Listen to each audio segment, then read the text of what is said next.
The downfall of the Qing dynasty was the result of various factors, some of which bear striking similarities to the current instability we see in the world today.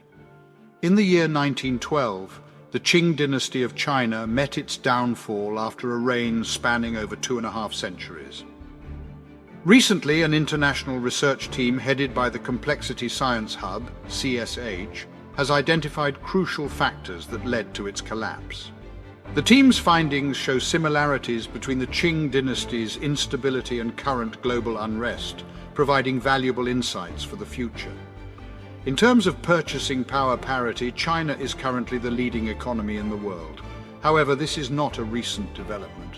Back in 1820, China had already secured the top spot, accounting for 32.9% of the world's GDP. Although there was a decline in the following years, there was also a resurgence. Despite being richer than present-day China, the Qing dynasty fell in 1912 after ruling for more than 250 years. This serves as a strong reminder that any economy must be vigilant as circumstances can change quickly, as emphasized by Georg Orlandi, the first author of the study. Understanding the roots of these instabilities is paramount. Dismissing them as a thing of the past and assuming they won't resurface would be misguided. The fact is that such transformations can occur again, given that the fundamental mechanisms behind them share unexpected parallels, according to Peter Turchin, a researcher at CSH. For over 200 years, scientists have been endeavoring to determine the reasons that led to the decline of the Qing dynasty. A multitude of factors had been suggested in the past, such as natural calamities, invasions from other countries, food shortages, and revolts. Nonetheless, as Turchin points out, none of these factors alone can offer a complete and thorough explanation. Therefore, the researchers in this study combined multiple factors and found that 3 specific elements significantly increased socio-political stress. The period between 1700 and 1840 saw a significant 4-fold increase in population. This rapid growth led to a decrease in available land per person, ultimately leading to a state of impoverishment for those residing in rural areas.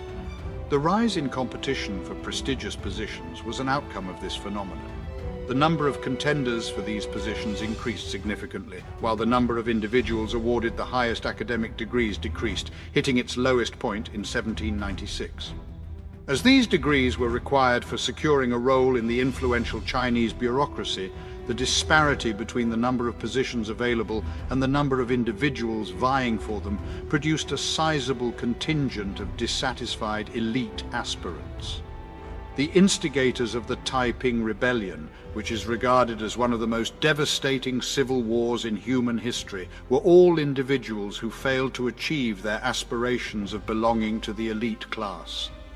The third factor which contributed to the increase in the state's financial responsibility was the escalation of expenses associated with quelling unrest, the decrease in productivity per person, and the growing trade deficits that resulted from the dwindling reserves of silver and the importation of opium. The combination of these factors ultimately resulted in a sequence of rebellions that marked the conclusion of the Qing dynasty. The loss of life among the Chinese populace was immense. The study concluded that social conflicts had reached their apex from 1840 to 1890. Turchin argues that it would be inaccurate to presume that the Qing rulers were oblivious to this intensifying stress. The fact that the dynasty managed to persist until 1912 serves as a testament to the durability of its institutional frameworks. The solutions that were proposed to address the problem were often myopic or insufficient for the task at hand. An example of this was when the government increased the allowed quota for individuals who passed certain degree exams, but neglected to correspondingly increase the number of available openings. This decision only served to aggravate the existing tensions. By the end of the 19th century, with the emergence of formidable geopolitical adversaries, the leaders were ultimately unable to prevent their inevitable collapse. There are important takeaways to be gleaned from the historical events that have transpired, and they can be applied to both the present and future. Currently, numerous countries are facing potential instability and situations that are reminiscent of those from the Qing dynasty. One such example is the fierce competition for limited positions of power. Orlandi warns that this should be a cause for concern among political leaders, as it has the potential to increase instability, at the very least. Daniel Hoyer, a co-author and CSH-affiliated researcher, points out that the detrimental effects of escalating inequality and decreasing opportunities develop over extended periods. This makes it challenging to acknowledge them, much less effectively address them, within the limited time frame of political cycles observed in various countries. Without a far-sighted perspective and deliberate measures to alleviate these societal strains, many regions run the risk of experiencing a similar fate to that of the Qing Dynasty. Orlandi explains that their role is not that of prophets, but rather to understand the intricacies of social dynamics in order to make predictions.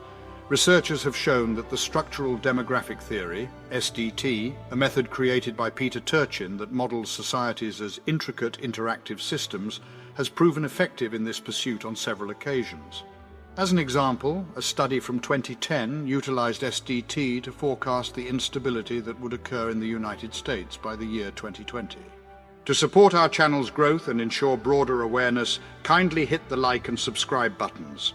This will help us reach more individuals and disseminate valuable information. Thank you in advance.